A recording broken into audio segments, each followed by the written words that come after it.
Maxwell House Coffee presents Good News of 1939.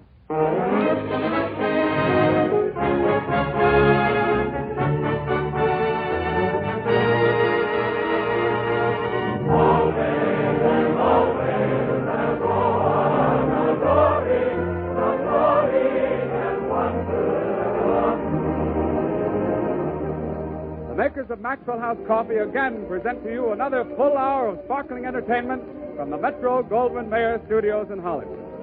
Tonight you will hear Lionel Barrymore, Charles Dickens' A Christmas Carol with Reginald Owen, Jean Lockhart, Kathleen Lockhart, Anne Rutherford, and of course Fanny Bryce with Hanley Stafford, Frank Morgan, the songs of Tony Martin, and the music of Meredith Wilson. Here is your host for this evening, Robert Young.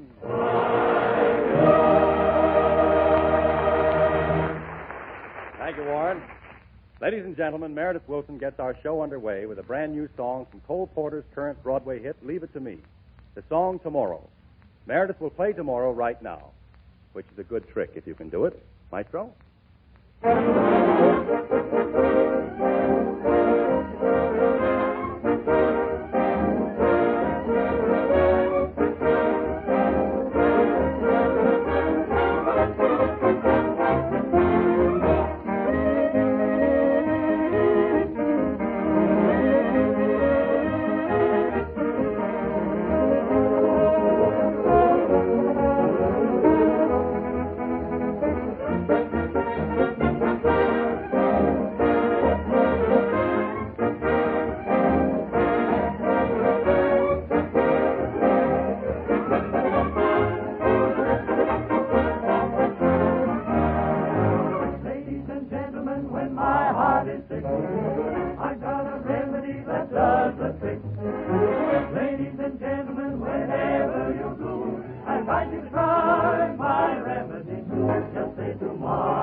Now here's Tony Martin, the singing star from 20th Century Fox Studios, to bring us the new Ben Oakland, Sam Lerner hit song, Everybody's Laughing. All right, Tony. Tony! Warren, where's Tony Martin? Well, I haven't seen him, Bob. I guess he hasn't shown up yet. Well, isn't that nice? Well, ladies and gentlemen, as long as Tony isn't here yet, we'll Bob, go on here with he the comes balance. now. Oh, it's about time he showed up. Gosh, Bob, I'm sorry I'm late, but it's all your fault. Yeah. Yeah, you're My the one, fault? Sure, you're the one who suggested I go out to your Bel Air stables and take up horseback riding, and that's why it's your fault. Well, what happened? Well, your riding master out there strapped me on a horse and... Strapped you on a horse? Yeah, he got tired of picking me up. And you know that big oak tree right by the entrance of the ring? Yeah? Well, he told me to ride from there to a little red flag on the fence, and that's why I'm late. Well, I still don't know what you're talking about. Well, the little red flag wasn't on the fence. It was on the back of a truck going to San Diego. I had the flyback. Well, all right, Paul Revere. Next time we'll nail the flag on the fence. Come on now, our listeners are waiting for Everybody's Laughing. Okay, Bob. Meredith, a little music, please. I'll try.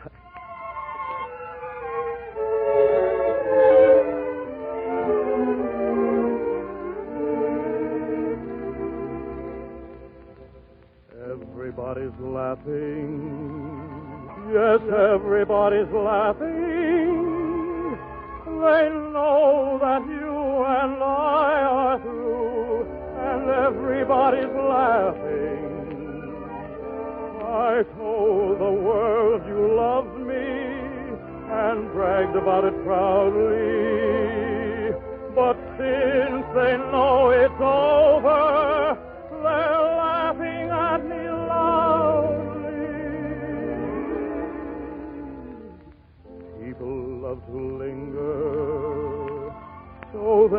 point a finger and tear apart a guy whose heart was taken through the ringer. If we could start all over, the laugh might be on them. But meanwhile, I boasted of your affection. I was so sure it would last. I was so sure of the future. But now that it's a thing of the past, everybody's laughing. Yes, everybody's laughing. They know that you and I are through, and everybody's laughing. I told the world you loved me and bragged about it proudly. But since they know it's over, they're laughing at me loudly. People love to linger so they can point a finger and tear apart a guy whose heart was taken through the ringer. If we could start all over, the laugh might be on them. But meanwhile, everybody's laughing at me.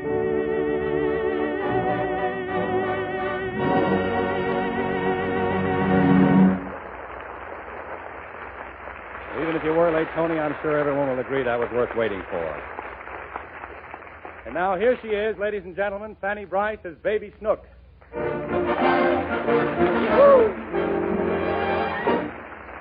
Tonight, Daddy, played by Hanley Stafford, is in a bad way. He is suffering from the after effects of a banquet. As the scene opens, we find Daddy tossing in bed in the guest room, trying vainly to sleep. Listen. Oh, my poor head. Oh, I'm sick. I wish I was dead. Oh, Hello, Daddy. that's all I need now. What are you doing out of bed? I can't sleep. You can't sleep. That's a hot one. Why can't you sleep? Somebody left a big light on What light? outside my window. Oh, Snooks, that's not a light. It's the moon. Turn it off, Daddy. Now, look here, Snooks. I beg you not to bother me tonight, especially with questions. Why? Because I'm sick, and I think I'm going to need the doctor. The doctor? Yes, now go back to sleep. All right. Daddy. What is it? How did the moon get up there? Oh, I don't know. Nobody knows. It just shines, that's all. Who turns the light on? There isn't any light on the moon. I can see a light on it. I know, but it isn't there. Huh? At night, you see a light on the moon, which really isn't on the moon. Instead, it's the light from the sun, which is never here when the moon is here. Shall I send for the doctor, Daddy? I've already sent for him. Why? Because I'm sick. Now, please leave me alone. Why? Because you make me nervous. And the doctor says I mustn't get excited and mustn't holler. The doctor mustn't? No, I mustn't. You mustn't what? I mustn't holler! I mustn't holler. Now, please, go to bed. All right. Daddy. Yes? The light's still on. Look, I just told you that that's the moon, and there isn't any light. The moon shines because it reflects the light from the sun, which is shining on it. Is the sun shining? Yes. Can I go out and play? No, Why? because it's 3 o'clock in the morning. You said the sun was shining. It is. It's shining on the moon, but the sun is someplace else. Is the moon someplace else? No, the moon is right here, but the sun is in China. Where's China? It's 9,000 miles away. When will the sun be back? In the morning. How does it get there so fast? It doesn't get anywhere. We go there. To China? No. Look, the Earth revolves on its axis and goes around the sun. So in the morning, we were where China was, and China's where we were. Only we both remain in the same place. When is the doctor coming, Daddy? Never mind the doctor. Now, please go to sleep, Snooks. I've got a splitting headache. All right. Daddy! Oh! Don't yell. It jars my head like a cannon. What is it? Look at all those little sparks in the sky. Those are stars. I like them. Well, that's fine. Go to bed. I want one. Oh, don't be silly. You can't have a star. All right. I'll get you one. Which one? Oh, that one. Now what's the matter? I don't want that one. I want that one. You can't have any. Why? Because that star you're pointing to is Mars. How did she get it? How did who get it? Mars? I didn't say it was Mars. I said it was Mars. It ain't Mars, but it's Mars. Yes. Are you sure the doctor's coming, Daddy? Forget the doctor. Now, I'm telling you the name of that planet. Every star up there has a name. Can I call that one Charlie? Its name is Mars. I want it. Oh, why was I born? Now, Mr. Snooks, please try to understand. Those stars are millions of miles away. Nobody can reach them. You follow me? Where are we going? Nowhere! And you can't have any stars. Why? Because, in the first place, each one of those stars is many times bigger than this whole Earth. You tiny one? Yes. Bigger than the whole Earth? Yes, and don't ask me if the doctor's coming. Now go to bed before I have a complete breakdown. All I want to do is sleep. Daddy. What is it? You want me to tell you a story? What? Snooks, you mean you want to tell me a story? Uh-huh. I'll make you go to sleep. Well, here's a chance for me to give her a taste of her own medicine. All right. Go ahead and tell me a story. All right. I'll tell you Jack and the Beanstalk. Go ahead.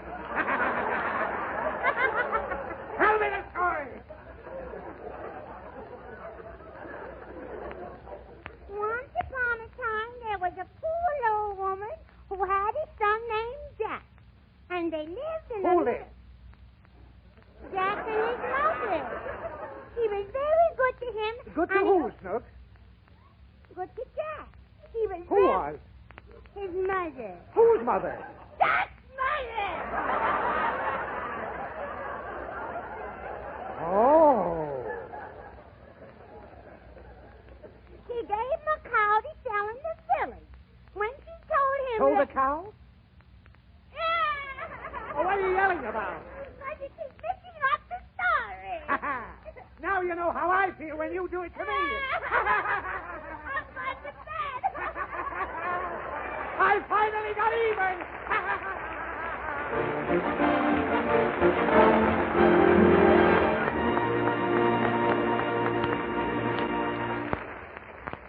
All right, Warren Hull, the stage is yours. Thanks, Bob. Friends, a short time ago, a bride and her mother-in-law had an amusing experience. It happened over a cup of coffee. It went like this. Well, Peggy, after a meal like that, I'm sure Jim will never be homesick for my cooking. Well, that's a real compliment, Mother Hogan. Peggy's a grand cook, all right, Mother. I'm only sorry that... Sorry about what, Jim? Well, usually Peggy makes marvelous coffee. Only tonight it's different. No flavor to it. Well, Jim, guess you'll have to blame me, not Peggy. You see, I brought over specially a pot of coffee that you used to rave about, but it turned out to be a fizzle. Tell me, Peggy, what kind do you use? Why, the new Maxwell House. It has so much more flavor that Jim just won't have any other coffee. Friends, if you've had trouble getting coffee that's just to your taste, coffee that's always rich, satisfying, and full-flavored, then you'll certainly appreciate two important improvements in the new Maxwell House. First, the remarkable radiant roast process roasts each coffee bean through and through, as evenly inside as out. It brings out all the full flavor of the superb coffee. So you get no bitter coffee due to parching, no weak coffee due to under-roasting. Second, the blend. A way has been found to further enrich Joel Cheek's original famous Maxwell House blend. It's smoother, more full-bodied, more downright delicious than ever before, with a wealth of cheery stimulation in every cup. So ask your grocer tomorrow for a pound of this marvelous new Maxwell House coffee. It comes in the same familiar blue super vacuum can. So it's always roaster fresh, always good to the last drop.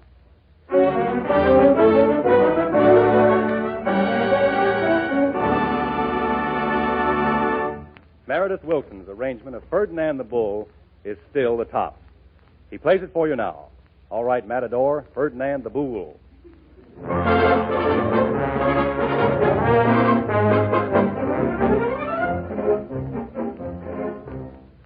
Oh, there once was a bull, a magnificent bull, in a pasture near old Barcelona.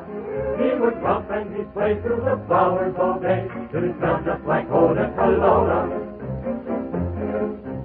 He was gentle and kind, and his mood was refined, with the rest of the bulls all resisted. For when he'd start to move in a moment or two, he'd have all the causes contented. Ferdinand, Ferdinand, the bull is a delicate ego. Ferdinand, Ferdinand, the peppers all call him amigo. Ferdinand, Ferdinand, he's thrifty and decent politely. Now he knew how to tango and dance a fandango, but he never learned to fight.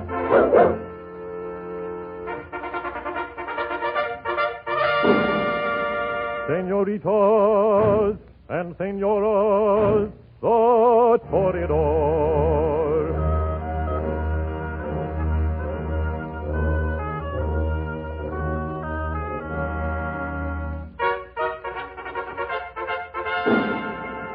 Señoritas and señoras, His Majesty the Bull.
That was very good, Meredith. Thank you, Bob. And now, ladies and gentlemen, I know you'll enjoy Well, the if balance that's the of way our- you feel about it, you can keep it. Musicians. What's the matter now, Frank? Look at that band. Looks like a group picture of a family of cannibals. I think that drummer has prehensile toes. That means monkey. I looked it up at rehearsal. What happened, Frank? Well, I should have known better. I never met a saxophone player yet who wasn't as hard a footpad. What happened? A few minutes ago, I was walking in the corridor looking for a place to put my script when I noticed this saxophone player talking to a very beautiful girl. I might have known it would be this. As soon as I saw them, I was struck by the tableau. The girl, a lovely, lissom flower. Mhm. The saxophone player, a toad. I accosted the fellow, thrust a dollar bill into his hand, and asked him to get me a cigar. Oh, you felt an urge. Yes. To smoke. Yeah, well. But imagine my surprise when the fellow was gone to find I was standing with his girl beneath a spray of mistletoe. Oh. Well, being of a superstitious turn of mind, I set to work. And when the saxophone player returned, he found me bussing his fair companion. Bussing her? Yes, a Chaucerian word meaning kiss. Unfortunately, the musician hadn't studied Chaucer and immediately began making a disgusting scene. Well, I should think he would. What? Send a man for a cigar, and when he comes back, he finds you kissing his girl. I hope he got his revenge. He did. He kept my change. Well, serves me right for trusting a musician. In the future, I'll... What's all the noise about? What's going on? This man ruined my client's hat. I'm sorry, sir, but we're broadcasting. What's going on here? I have a perfect right to come in here. Am I addressing Mr. Morgan? You have that honor, Mr. Fritz Metal, sir. I'm an attorney. Attorney Prinsmetal. Yes. Well, delighted. Mr. Prinsmetal, this is Mr. Young. How do you do? How do you do? Mr. Wilson. How do you do? How do you do? And Mr. Hull. How do you do? How do you do? Well, gentlemen, if you'll forgive me, I'll be running along. You'll find the cards and the chips in the left drawer. Mr. Morgan, I'm here on behalf of my client, and here is our bill of particulars. You've got a bill. Yes. Frank Morgan versus Fred Stunk. What's this? I don't know any Stunk. Well, I do. Frank, he represents the fellow whose hat you ruined last week with a Calcutta egg trick. Remember? Oh, don't bother me with mundane affairs today. It's not mundane, it's Thursday. Stay here, Ma. Read the bill of particulars, Mr. Morgan. Oh, well, that won't be necessary. Here's $5 for the man's hat. Thank you. Now read the bill of particulars. But, my dear sir, I don't have to read. Read I know it, that... Frank. Read it? Yes. Oh, all right. Know all men by these presents, greetings to wit. Whereas Frank Morgan, defendant, did willfully and maliciously destroy the derby of the plaintiff, Fred Stunk, the said derby being valued at the sum of $10,000 for a derby? He used it on the end of his trombone. Why am I constantly being persecuted by musicians? Read the bill of particulars. Yes, well, $10,000 for the hat. Plaintiff also claims $50,000 damages for humiliation, $50,000 punitive damages, and $124 for Besola. Besola, what's that? That's my client's boat. He wants to get a new bottom put on it. Why should I buy Stunk a new bottom? For his boat?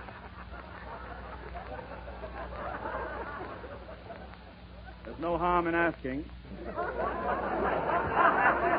Read the rest of the complaint. All these damages are claimed by plaintiff because of defendant Morgan's action in performing the Calcutta hat trick on December 8th, 1938, when he put it ruined plaintiff's suit by putting the south milk sugar in the... Mr. Attorney, this whole thing is irrelevant, incompetent, and impotistic. Hey, what's that? Impotistic. I don't know. I just put it in to worry him. Mr. Prinsmetal, nothing of the kind ever happened. Oh, what did happen? Well, I made one simple mistake in performing the trick, that's all. Oh, what do you mean? Well, my intention was to produce from your client's hat a stack of steaming wheat cakes. I possess certain magical powers. Oh, and Frank, cut it out. Huh? Oh, well, yes. Well, I can show you exactly where I went wrong. Do you mind if I borrow your hat? Wait a minute. Thank you very much. Just hold the hat. Oh, now, Frank, not again. Now, you see, what I did last Thursday was to take the 2 eggs and break them like Oh, this. But what I should have done was to take the eggs and break them like this. Well, the case is dismissed. I'll see you all later. Mr. Morgan!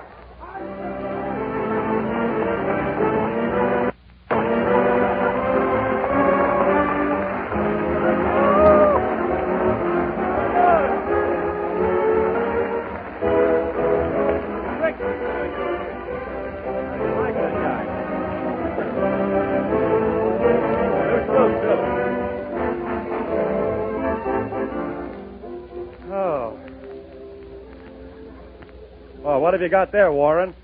Not eggs.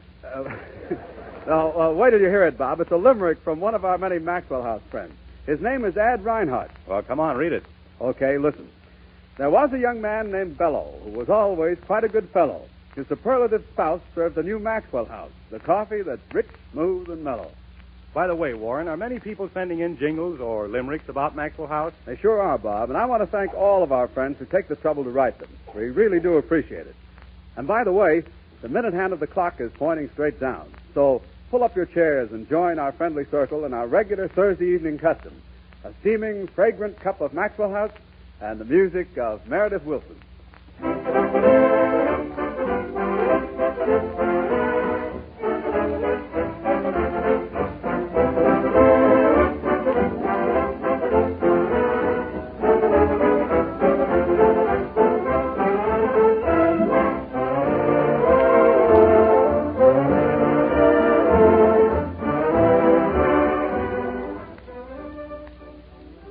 Now pause briefly for station identification. KFI, Los Angeles.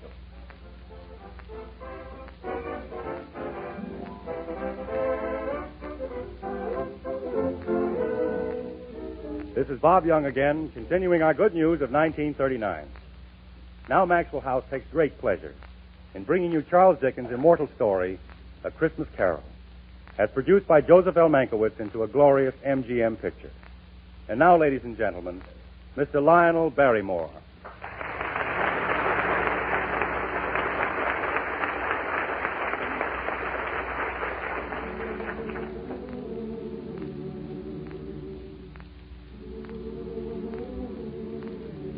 Tonight we honor Christmas in presenting an immortal story by Charles Dickens. A story which Metro-Goldwyn-Mayer has faithfully transcribed into a beautiful and inspiring picture, A Christmas Carol. I'm happy tonight to be able to introduce one of America's truly great actors, Reginald Owen, playing the role he so magnificently brings to the screen, Ebenezer Scrooge. With him, Gene Lockhart, a beloved actor, a great personality, who so perfectly plays Bob Cratchit, his charming wife, Kathleen Lockhart, who plays Mrs. Cratchit, and Anne Rutherford, Ronald Sinclair, with a fine cast of players who so ably support them in bringing to the screen a great picture. Now, let's look back to the London of over a century ago.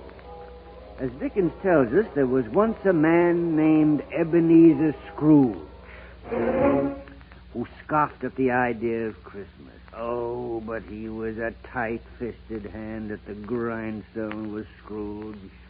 A squeezing, wrenching, grasping, covetous old sinner.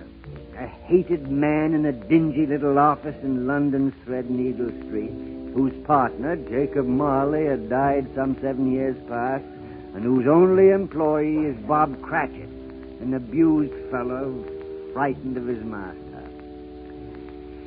It's Christmas Eve. Cratchit, thinking of the Christmas he's going to prepare for his 6 young children, anxiously watches the clock as it ticks past its closing time. Scrooge, sharp, cold, hard old man that he is, comes out of his office and creeps up behind Cratchit. Watching, Scrooge speaks. Ah, you keep close watch on the closing hour, Cratchit. It's half past the hour, sir. Then close up. Close up. Thank you, sir. Don't work overtime. You might make something of yourself. You'll want all day tomorrow, I suppose. It's quite convenient, sir. It's not convenient, and it's not fair. If I were to stop a half a crown for it, you'd think yourself ill-used, I'll be bound. It's only once a year, sir. Poor excuse for picking a man's pocket every 25th of December. But I suppose you must have the whole day. Be here all the earlier next morning. Oh, yes, sir. Then be off. A Merry Christmas, sir. Humbug. Merry Christmas. What's Christmas time but a time for paying bills without money? A time for finding yourself a year older, not an hour richer. If I could work my will, every idiot who goes about with Merry Christmas on his lips should be boiled with his own pudding and buried with a stake of holly through his heart. Well, what are you waiting for? My wages, sir, they fall due today. Can't wait to spend them, eh? There. Thank you, sir. Good day.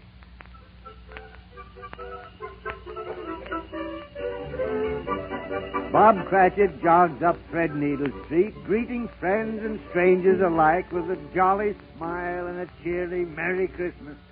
Rounding a corner, he suddenly runs into a barrage of snowballs. One of these, better aimed than the others, knocks the hat from Bob Cratchit's head. Looking around, Bob sees a gang of urchins scurrying away. He runs after them and catches them. I say, here now. I say, sorry, Governor, we are sorry. Really, we are. I know that, but just because a fellow wears a hat, that doesn't mean he can't throw a snowball. Now, watch. This is the way to make a real snowball. You take the snow into your bare hands like this, yes? And then you crunch it together. Look, Governor, coming down the street, a bloomin' copper. Huh? See if you can knock it off. Right you are. Here, give me room. Now then, 1, 2, 3. Good God, bullseye, Governor. Oh, it was nothing. It was nothing at all. Oh, Mr. Scrooge, I'm sorry, Master. I had no idea it was you. No idea at all, truly, Master. No doubt this is your idea of a Christmas joke. I'll get your hat, sir. It's ruined. Cratchit, I told you before that I could find a man more capable than yourself. I need say no more. I'm back, sir? Exactly. But in my paper, sir, it says that I must have a week's notice. Your week's salary will recompense me for the price of a new hat. No! But this hat costs 16 and 6, and your salary is 15 and 6. You owe me a shilling. Give it me. Yes.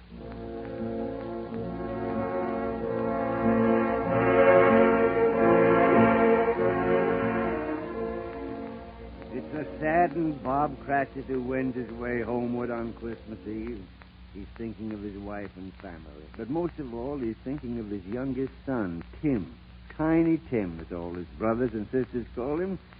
Tiny Tim, who's been a cripple all his life. Meantime, let's follow Scrooge to his dismal, lonely lodgings, through the barren hallways to his upstairs bedroom, where after carefully locking the door and drawing the curtains, he lights a small fire and prepares for bed. Suddenly, from the depths of the house, he hears a clanking of chains. The noise of those chains comes closer, closer. Through the stout oak paneling of Scrooge's door, there comes a shadowy figure. A figure that's wound about with a chain of cash boxes and keys and padlocks and ledgers, and heavy purses wrought in steel. Scrooge wets his lips and manages to speak. Who are you? Ask me who I was. Who were you then? In life, I was your partner, Jacob Marley. Marley? But you're dead. Yes. I've been dead these 7 long years. Why? Why do you trouble me? It is required of every man that the spirit within him should walk abroad among his fellow men. If that spirit does not go forth in life, it must do so after death. You are bound in heavy chains. I wear the chains I forged in life. But why? Why? Because in life my spirit never walked beyond the limits of our money-changing hold. But you were always a good man of business, Jacob. Business? Mankind was my business. The common welfare was my business. Charity, mercy, forbearance, and benevolence. All these were my business. It is at this time of year that I suffer most. To see the want I could have stopped, the suffering I could have solaced, the hunger I could have satisfied. That may be true, but... Hear me. I am here to warn you that you have one chance of escaping my fate. One chance, Ebenezer Scrooge. What is it? You will be haunted by 3 spirits. 3 spirits? I think I'd rather not, Jacob. Unless you suffer these 3 visitations, your fate will be the same as mine. Jacob, don't leave me yet. Jacob. Expect the first when the bell tolls 1. The second on the stroke of 2. The third upon the last vibration of 3. Jacob! Jacob! Wait! Jacob! Scrooge pleads in vain. Like a wisp of fog, the ghost slips out of the window. Scrooge weaves toward his bed, tumbles in, and pulls the coverlet over his head. It's 1 minute before 1. Scrooge pokes his head slowly from under the coverlet and trembles to a sitting position and looks nervously round. Suddenly, his room is flooded with light. The curtains on his bed are ripped apart. Scrooge is facing the first spirit. Ebenezer Scrooge? Yes. I am the ghost of Christmas past. Arise from your bed and come with me. What is your business? Your welfare. Your reclamation. Come, step up on the windowsill. The windowsill? But... Have no fear. Bear but a touch of my hand on your heart, and you shall be safe. We'll fall. We'll fall. No, we won't fall. We'll fly easily and gently across the London rooftops. high above the chimneys.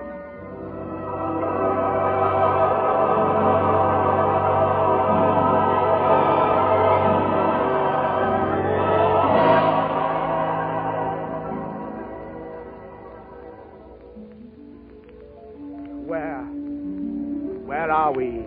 Look closely. Why, it's Fezziwig's warehouse. I was apprenticed here. Look in the window. It's old Fezziwig.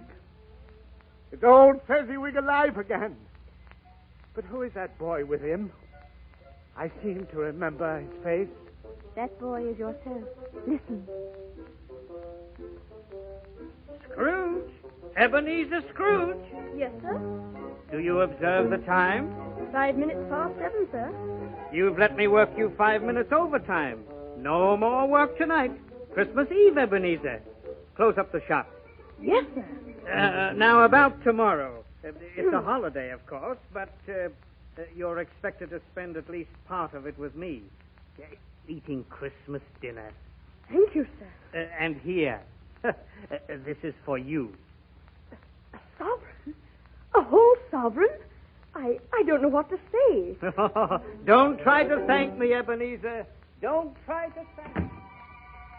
Do you remember what you have just seen, Scrooge? Yes. Old Fezziwig was very kind to me. Yes, he was. But he's dead now. Perhaps you feel you'd like to repay his kindness to you. Well? You have a clerk, Bob Cratchit. Old Fezziwig would have been so happy if you had shown your gratitude to him by showing kindness to others. Your clerk, for instance. Business is business. I'm a good businessman. My time grows short.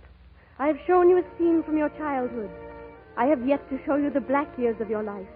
Your gradual enslavement to greed. Your ruthlessness. Your ingratitude. No. Your wretched thirst for gold. No, leave me. I can't stand more. I can't stand more.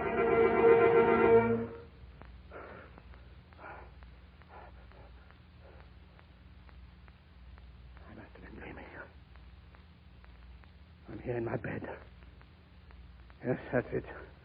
I was dreaming. You were not dreaming, Ebenezer Scrooge. Who are you? It is 2:00. Come closer and know me better. Yes. I am the ghost of the Christmas present. What are we going to do? Walk in the world on this Christmas night, for you to see and hear and feel the Christmas in the world this night. Did you say walk or fly? Walk. Touch my robe.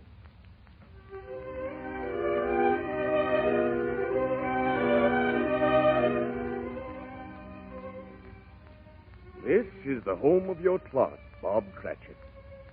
It's not a very large place, is it?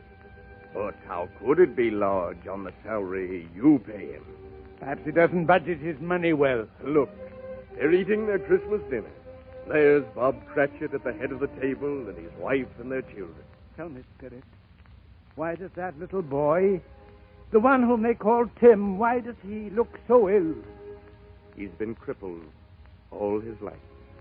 Spirit, tell me if Tiny Tim will live. If the shadows remain unaltered by the future, the child will die. No, surely he will be spared.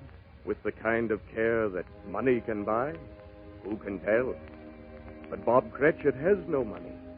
Not even a position, I've heard. No, if all this remains unaltered by the future, the next Christmas will not find Tiny Tim here. But he mustn't die. This can't happen. Oh, what of it? Surely you don't care. But I do. No, Scrooge.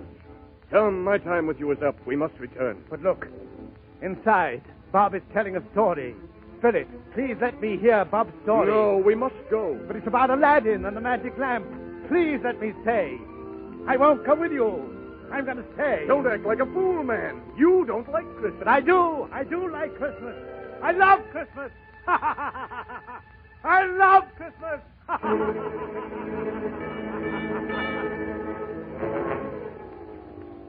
Scrooge finds himself alone. Alone on a bleak, wind-swept moor. He looks across the moor in terror. Coming like a mist along the ground toward him is a draped and hooded phantom. Slowly, silently, this phantom approaches. Humbly, Scrooge bows his head. You are the ghost of Christmas yet to come. You're about to show me things that have not happened, but will happen in the future. Is that so, Spirit? You don't answer. Ghost of the future, I know you're here to do me good. And as I hope to be another man from what I was, I'm ready to accompany you. Won't you speak? Lead on, then. I shall follow gladly.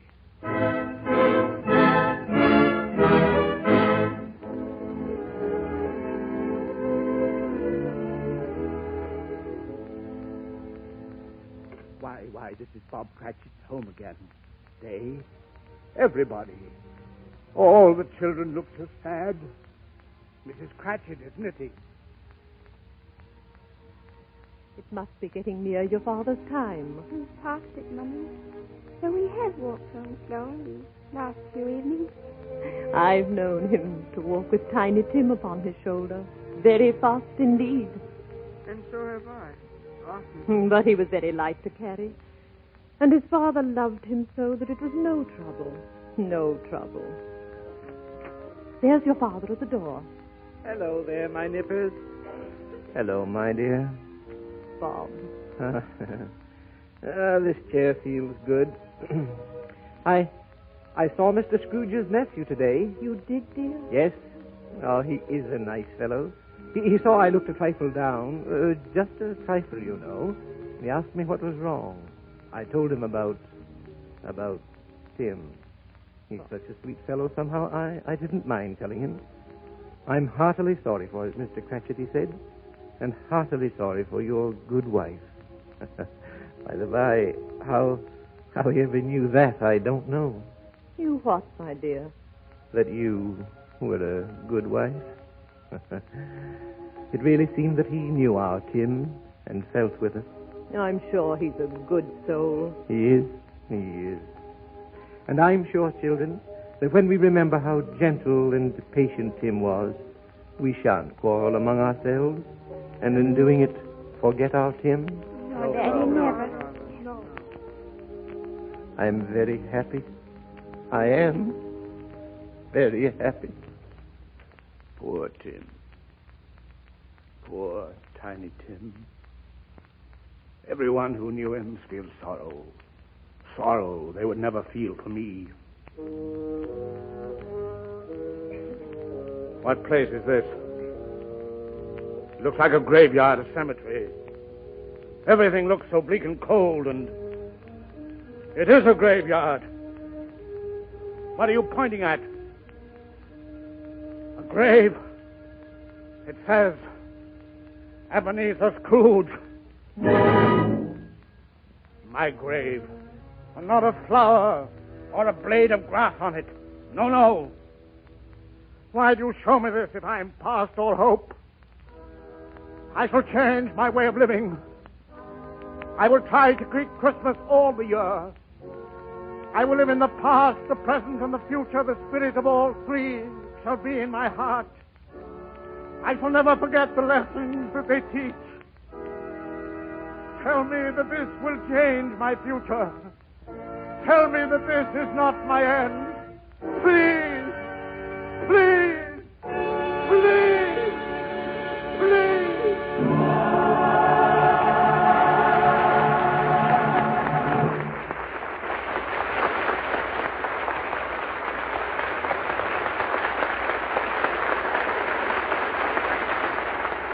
Congratulations, Reginald Owen. Jean Lockhart, Kathleen Lockhart, and Anne Rutherford. You were truly magnificent in The Christmas Carol. For no story is more timely than this when all Americans are praying for peace. Peace on earth and goodwill toward men. And as Tiny Tim says, God bless us, everyone.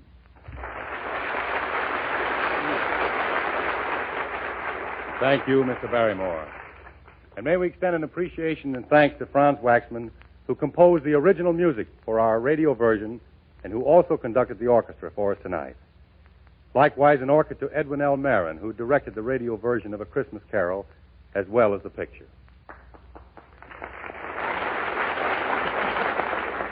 And now Tony Martin returns to sing one of the famous Victor Herbert songs from the operetta, The Fortune Teller. Tony sings Gypsy Love Song. The birds of the forest are calling for thee, and the shades and the glades are lonely. Summer is there with her blossoms fair, and you are absent only. No bird that nests in the greenwood tree but sighs to greet you and kiss you. All the violets yearn for your safe return, but most of all, I miss you.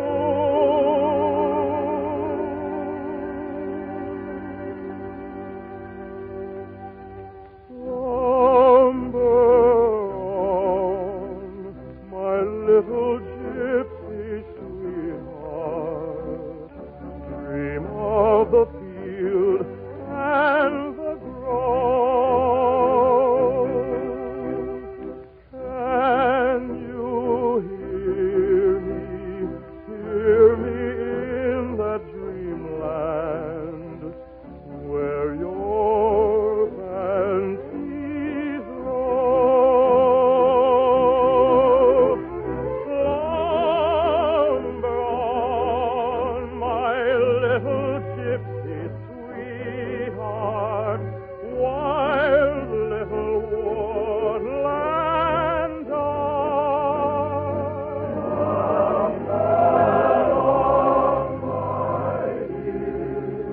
My little gypsy sweetheart, dream of the field and the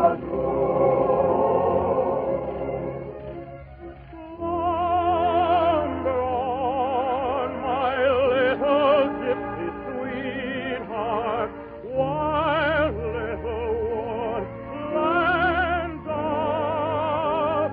Can you hear the song, the love that tells always? Oh, my heart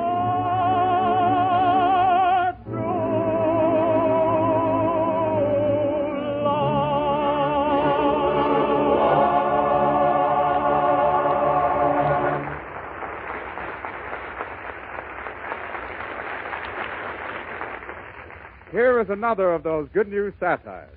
If men went Christmas shopping as women do. Frank Morgan and Bob Young are first in the line of Christmas shoppers waiting for the department store doors to open on a big pre-Christmas sale.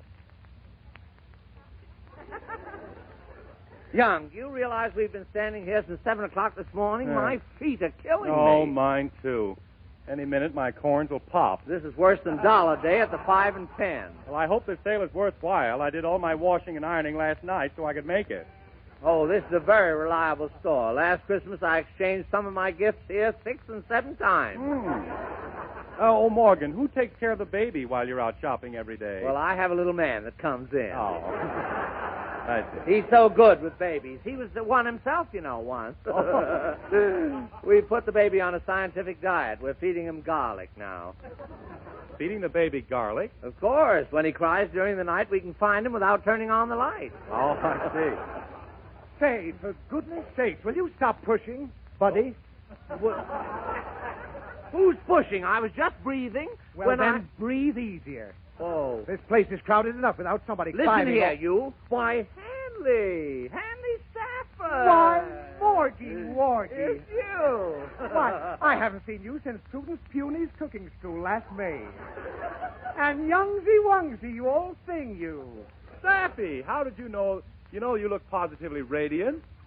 You must be in love. Mm-hmm. I'm engaged. Gwendolyn said, will you? And I said yes. We were going to get married right away and move in with her folks, but we can't. Why not? Her folks just moved in with their folks. Oh. Say, boys, I think they're going to open the doors and start the sale. Now let's try to stick together. But if we do get separated, we can all meet in the men's underwear. Yes. All right. Oh, they're opening the doors now. Let's go, fellas. Come on. Yes. Phew. Well, we made this counter anyways. Let's pick out all the good things before that mob of vultures beats us to it. Where's the sales boy? Oh, there. And will you just looky who it is? Meredith Wilson. Oh. Hello, boys. Something I can show you. Wilson. What are you doing behind that counter? Well, I'm working here.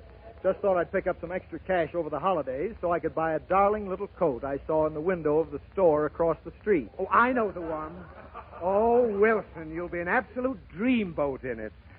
I think so. Maybe I'll have it fixed with a little fur collar. You know, something to match my personality. I don't think they're wearing skunk this year. Why, of course. Now, listen here, Morgan. Boys, please. Save your fighting till the bridge game tomorrow night. We have our Christmas shopping to do now. Young is right.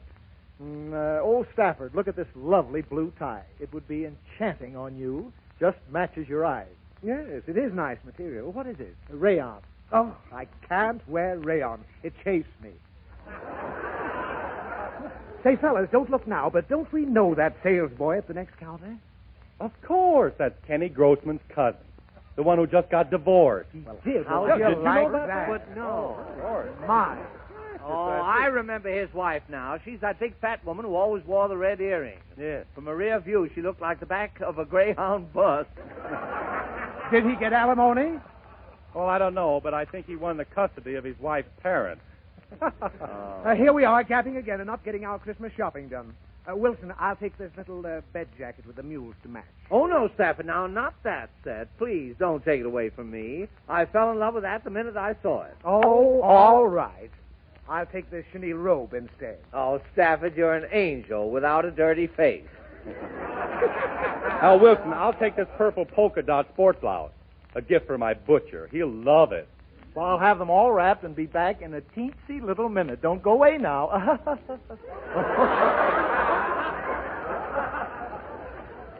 Don't you think Wilson carries his age well? He should. He's had years of practice. I don't like to say anything, but did you men notice his hair? Looks like he had it cut at the pet shop. Do any of you happen to know his brother, Cedric? Oh, yes. Isn't he the messiest-looking individual? Yeah. He told me he's trying to get a patent on a bathtub. He thinks it's something new. Shh, Jiggers, here comes Wilson back. Well, here are your packages, all done up in darling little ribbons and Santa Claus stickers. Oh, lovely. Lovely. Nice. Well, let's go, boys. Oh, Wilson, where's the main wrapping department? The third floor left, between the vacuum cleaners and the woolen nighties. This year I'm giving novelty baskets of homemade jams and jellies, and I want to see about having them wrapped. Oh, isn't that a clever Christmas idea, giving food? I don't know. Last year, my cousin Egbert sent me a box of imported Limburger cheese, and not knowing what it was, I put it under the tree. What happened? The tree died. Oh. Well, goodbye. Well, very good, sir. Thank you so much for everything you've done.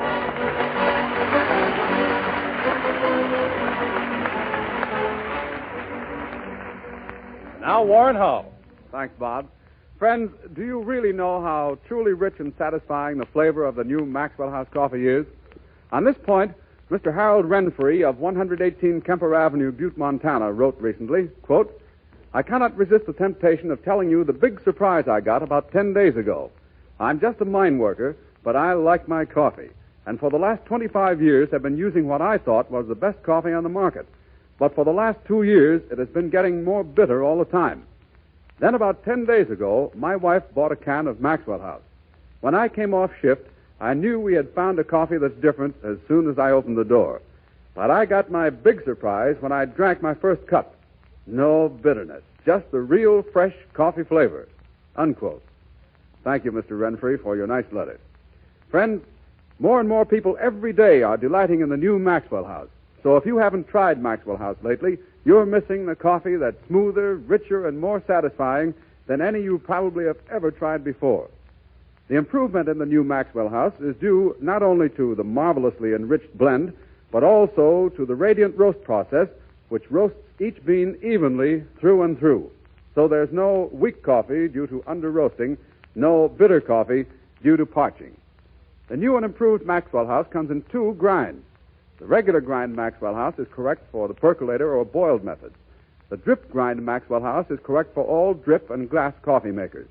2 different coffee-making principles, so naturally, 2 different grinds. Tomorrow, discover for yourself how much more flavor and more satisfaction and what a wealth of cheery stimulation this new Maxwell House brings you. Buy a pound, or if you have a large family, order the more economical 2-pound can. You'll say that now, more than ever, this is the coffee good to the last drop.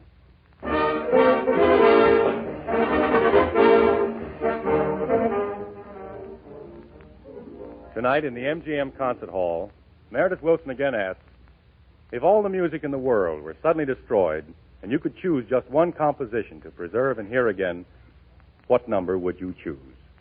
Tonight's selection is the combined choice of a parking lot attendant, a prominent Chicago attorney, and a golf pro in Cleveland. They have chosen Beethoven's immortal Moonlight Sonata.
And next week, ladies and gentlemen, a big holiday program starring Robert Taylor, who plays the role of a daring spy in a thrilling dramatic sketch. In addition, of course, all the regular gang, Fanny Bryce and Hanley Stafford, Frank Morgan, Tony Martin, Meredith Wilson and his orchestra, and yours truly. This is Bob Young saying good night until next Thursday. In the meantime, go to the movies and take the family with you.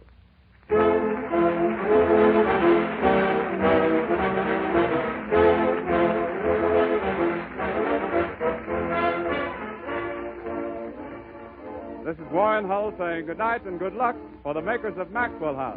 The coffee that's always good to the last drop. This is a National Broadcasting Company. This is KFI Los Angeles.